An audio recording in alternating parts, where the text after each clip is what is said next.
talked a little bit about some quality of life issues. You mentioned Rob working on the Sportsplex, which is Yes, sir. open for a couple of years now. Beautiful facility.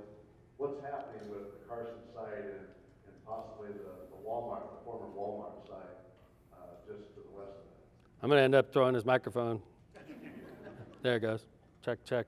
Is it on? It's got like a screensaver function, I swear. You don't talk in a couple minutes, it turns off on you. The question was, again, I'm sorry, I was dealing with microphone problems. Oh, you're talking about the Carson Prairie site, the old Carson Prairie, right? Well, we were very lucky recently to announce, first off, I'm going to take a step back and talk about Dean White. Passed a couple years ago. We all know, very successful businessman from Northwest Indiana, created an empire. Obviously billboards, hotels, things of that nature. He passed after a wonderful life a couple years back, created a trust in the name of him and his wife and his family, the Dean and Barbara White Foundation. That foundation's been very generous, funding projects across Northwest Indiana. The Maryville Sports Complex, I think they put $10 million into that. I believe they did $25 million to the Crown Point Y. Dean and Barbara White Foundation helped the city of Hammond's current YMCA right on Northcott with about, I want to say $5 million, $3 million a few years back.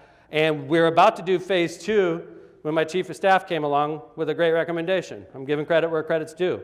Phil said, Mayor, why don't we build a new YMCA at the former Carson site? And I was like, right next to the Sportsplex, which is blowing away all expectations. And I was like, wonderful idea in reality, but there's no way that the Y is going to want to move after investing $3 million into their old facility. So I said, well, go check it out, Phil. I sent him on this errand, probably not going to result in anything, but we chase dead ends a lot. That's part of our job.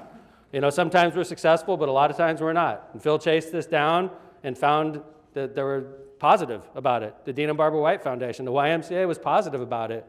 And then we started getting down to the nitty-gritty. And we learned in time that the Dean and Barbara White Foundation wanted to invest $25 million into that facility. If the city of Hammond was willing to match $10 million, that would be 35, and then the Y would be responsible for raising another $10 million, which would be a $45 million facility right next to the $20 million Sportsplex. It is, thank you.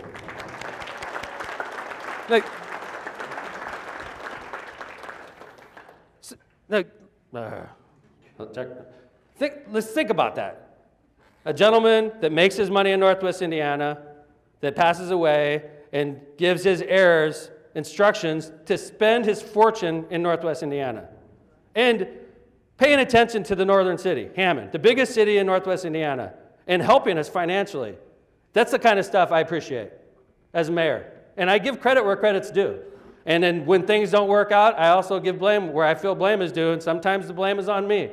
But the fact is, the Dean and Barbara White Foundation and their family is a godsend to the city of Hammond, and I appreciate them. And by the way, I don't need to get into specifics, but these were dark times when I was dealing with some tough issues for downtown Hammond.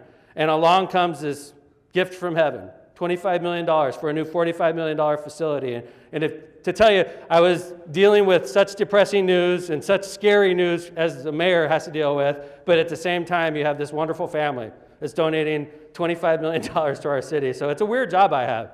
You're down in the dumps one moment, and you're on top of the hill the next moment. It's just, my job is not to ride with the waves. My job is to try to stay cool. I don't always do it, but I try. But I definitely don't always do it, but I try.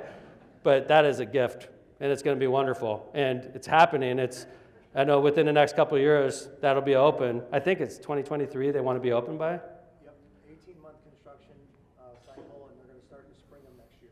So they start in the spring of next year. It'll be open by 23, and it's a game changer for the city of Hammond, and we appreciate it. And naturally, there's a lot of people concerned about what happens with the old YMCA, and there's a lot of discussion about that right now. I've heard anywhere from moving things like the Hammond Boxing Club there to focusing more on after school and summertime activities at that location.